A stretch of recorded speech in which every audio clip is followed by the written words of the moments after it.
नमस्कार, मैं पृथ्वी शर्मा और आप देख रहे हैं CTV7 न्यूज़ की खबरें। शुरू करते हैं प्रादेशिक खबरों से। आज भारतीय जनता पार्टी के छत्तीसगढ़ प्रभारी डी पुरंदेश्वरी राजधानी रायपुर पहुंची हैं। यहां उन्होंने मीडिया से चर्चा करते हुए कहा है कि सोनिया गांधी को अब आदिवासियों से भी माफ़ी मांगना चाहिए। सोनिया गांधी जी, अब आदिवासियों से भी उनको माफ़ी मांगना पड़ेगा, क्योंकि द्रौपदी मुर्मू जी एक आदिवासी महिला है, तो पूरे के पूरे देश में आदिवासियों से भी उनको माफ़ी मांगना पड़ेगा। और जिस तरह से यहाँ के सरकार आदिवासियों के प्रति उनकी व्यवहार है, जो जेल में सड़ते हुए हमारे जो आदिवासी बच्चे हैं, बहुत सारे लोगों को तो छोड़े, पर अब भी आदिवासी बच्चे जेल में हैं जिनको अभी उनको छोड़ देना चाहिए। उन पर जो रॉन्ग केसेस लगाए गए हैं कि वो नक्सलियों के सिंपथाइजर्स हैं, कि वो फॉरेस्ट में घुस गए हैं, इसलिए उनको हमने अरेस्ट किए हैं, ये इन सभी को नज़र में रखते हुए उनको अभी छोड़ना है। यही भारतीय जनता पार्टी की। इधर भारतीय जनता पार्टी का 3 दिनों का प्रशिक्षण कार्यक्रम आज से शुरू हुआ है, जिसमें भारतीय जनता पार्टी के लगभग 200 पदाधिकारियों को प्रशिक्षित किया जाएगा। आने वाले चुनाव को देखते हुए भारतीय जनता पार्टी ने अभी से कमर कस ली है और कार्यकर्ताओं सहित पदाधिकारियों को ये ट्रेनिंग दी जा रही है कि 2023 के चुनाव में किस तरीके से फील्ड पर उतरना है। इस बैठक में धर्मलाल कौशिक, बृजमोहन अग्रवाल सहित भारतीय जनता पार्टी के दिग्गज नेता और जिले के पदाधिकारी शामिल हुए। इस बैठक में कई विधायक भी शामिल हुए हैं और जिसको लेकर के रणनीति तैयार की जा रही है कि प्रदेश सरकार को किस तरीके से आने वाले चुनाव में घेरना है। 2023 में विधानसभा का चुनाव है और वैसे तो भारतीय जनता पार्टी हमेशा चुनाव के लिए तैयार रहती है, लेकिन 2023 में हम सब लोग फिर से भारतीय जनता पार्टी की यहाँ पर सरकार बनाएं और इस निमित्त सभी विधानसभा में प्रभारी नियुक्त कर रहे हैं ताकि वहाँ पर संगठन का सारा कार्यक्रम ठीक से चले। भारतीय जनता पार्टी के छत्तीसगढ़ प्रभारी डी पुरंदेश्वरी ने गोमूत्र खरीदने योजना पर सवाल खड़ा किया है। उनका कहना है कि गोबर खरीदी योजना में जिस तरह से घोटाला हुआ है, उसी तरीके के घोटाले की तैयारी गोमूत्र खरीदने की योजना में उन्हें दिख रही है। सभी को पता है गोबर खरीदी में कितनी घोटाला हुआ है। अब दूसरी घोटाला का तैयारी ही नहीं, इनका ओपनिंग।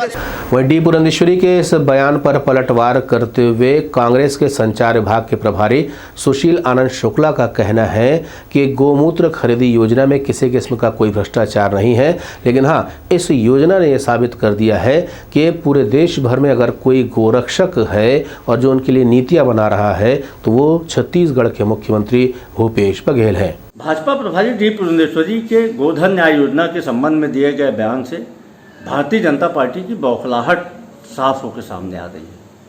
दरअसल भारतीय जनता पार्टी गौ सेवा के नाम पे मॉब लिंचिंग करती है, धर्मांधता फैलाती है, लोगों की हत्याएं करती है। और छत्तीसगढ़ में जब गो धन न्याय योजना के माध्यम से गायों के गोबर खरीदने की शुरुआत की गई, तो इस योजना का प्रचार यह हुआ कि गो पालकों से लेकर किसानों से लेकर आम चरवाहों तक को फायदा हुआ।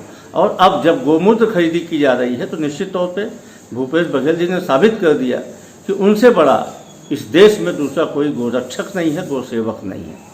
पुरंदेश्वरी जी इस बयान में भ्रष्टाचार को जोड़ के भारतीय जनता पार्टी के भ्रष्टाचार पोषित राजनीतिक संस्कार को ही दर्शा रही हैं। अरे जिस गोधन न्याय योजना में गोमूत्र की खरीदी अभी शुरू नहीं हुई, भाजपा प्रभारी को उसमें भ्रष्टाचार नजर आ रहा है। दरअसल ये भारतीय जनता पार्टी की उच्छृंखलता है, उनके प्रभारी की मुद्दा विहीनता है। उनके पास कोई मुद्दे नहीं है। तो जो नई योजना शुरू हुई है, जिस योजना का न्यूनतम बजट है, उस योजना में उनको भ्रष्टाचार नजर आ रहा है। कुछ दिनों पहले आपने CTV7 में खबर देखी थी कि जिसमें ट्रैफिक हवलदार द्वारा 50 लाख रुपए पुलिस थाने में जमा कराए गए थे, लेकिन अभी तक इसका कोई भी दावेदार नहीं पहुंचा है।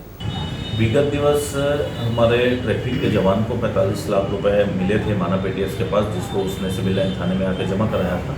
बाद में 5 लाख रुपए और एक युवक ने आके जमा कराया, उसको भी मिले थे, जिसका कुल 50 लाख रुपए का अभी तक कोई वारिसान नहीं मिला है। किसी भी थाने में किसी भी जगह पर कोई इसको क्लेम करने अभी तक नहीं आया है।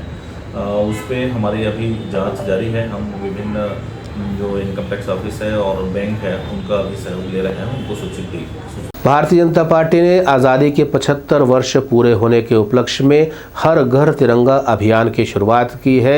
इसे लेकर के समाज से जुड़े हुए लोगों को भी जोड़ने का लक्ष्य रखा गया है और प्रदेश के विभिन्न हिस्सों में जहां तिरंगा फहराया जाना है वहीं हर मोहल्ले में यह कार्यक्रम आयोजित होगा। ये जानकारी नेता प्रतिपक्ष धर्मलाल कौशिक ने मीडिया को दी। आज सभी प्रमुख कार्यकर्ताओं की बैठक हुई और इसमें हर घर तिरंगा, इसको लेकर के कार्य योजना बनाई गई कि हर घर में तिरंगा कैसे भरे, उसके लिए प्रभारी भी बनाए गए हैं और साथ ही एक एक विधानसभा में 75 सार्वजनिक स्थान पे झंडा फहराने का, पार्टी से हट करके समाज के प्रमुख लोगों का, समाज में जिनकी अहम भूमिका रहने वाले ऐसे लोगों का उसमें जोड़ने का भी कार्यक्रम बनाया गया है।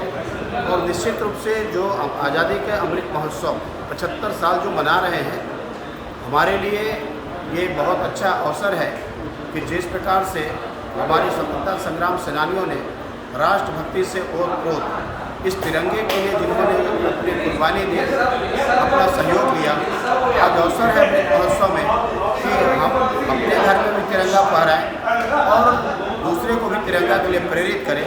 इस बात को लेकर के बैठक हुई और बैठक हमारी संपन्न हुई। इस बैठक में हमारे राष्ट्रीय सह संगठन महामंत्री हमारे प्रभारी माननीय शिव प्रकाश जी, साथ ही हमारे राष्ट्रीय महामंत्री और प्रदेश के प्रभारी आदरणीय दीप उद्देश्वरी जी, साथ ही हमारे प्रदेश अध्यक्ष जी, संगठन महामंत्री और सभी प्रमुख उपस्थित रहे।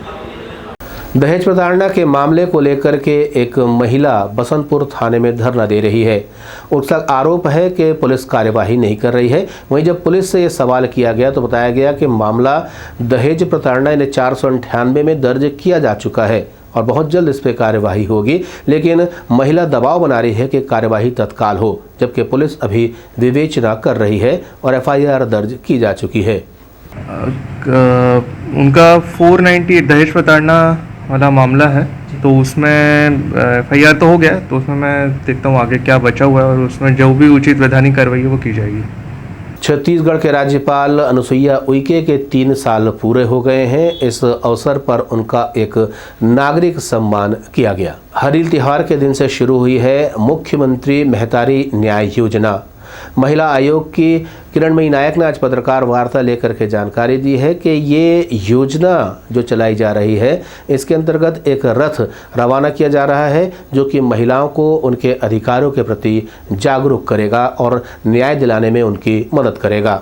महिला आयोग कैसे काम करता है इसकी एक शॉर्ट मूवी बनाई है जो आप लोगों को अभी हमने दिखाई है और इससे लोगों में एक अवेयरनेस आएगा कि आयोग में आने से कैसे उनको निःशुल्क न्याय मिलता है, कैसे वो बिना वकील के यहाँ आवेदन कर सकते हैं और कैसे उनके प्रकरण में कार्रवाई होती है, ये हमने दिखाने की कोशिश किया है। और इसमें हम माननीय न्यायाधीश जस्टिस गौतम भादुड़ी का धन्यवाद करते हैं कि उन्होंने हमें राष्ट्रीय स्तर पर चयनित और पुरस्कृत विधिक फिल्मों को दिखाने की अनुमति दी और सालसा ने हमें वो सारी मूवीज़ दिलाई हैं, तो उन्हीं मूवीज़ का हम यहाँ पर प्रदर्शन कर रहे हैं। अभी लगभग 10 मूवी का हमने सिलेक्शन किया है जो टोनी प्रताड़ना, भ्रूण हत्या, नशा मुक्ति, मानव तस्करी, cyber crime, POCSO act, good touch bad touch, घरेलू हिंसा, प्रसव पूर्व लिंग परीक्षण, बंधुआ मजदूर और अवयस्क लड़कियां जो घर से भाग जाती हैं, ये इन जैसी जो फिल्में हैं उनका यहाँ प्रदर्शन किया जा रहा है। CTV 7 की खबरों में फिलहाल इतना ही। नए समाचारों के साथ आपसे फिर होगी मुलाकात। तब तक दी अनुमति। नमस्कार।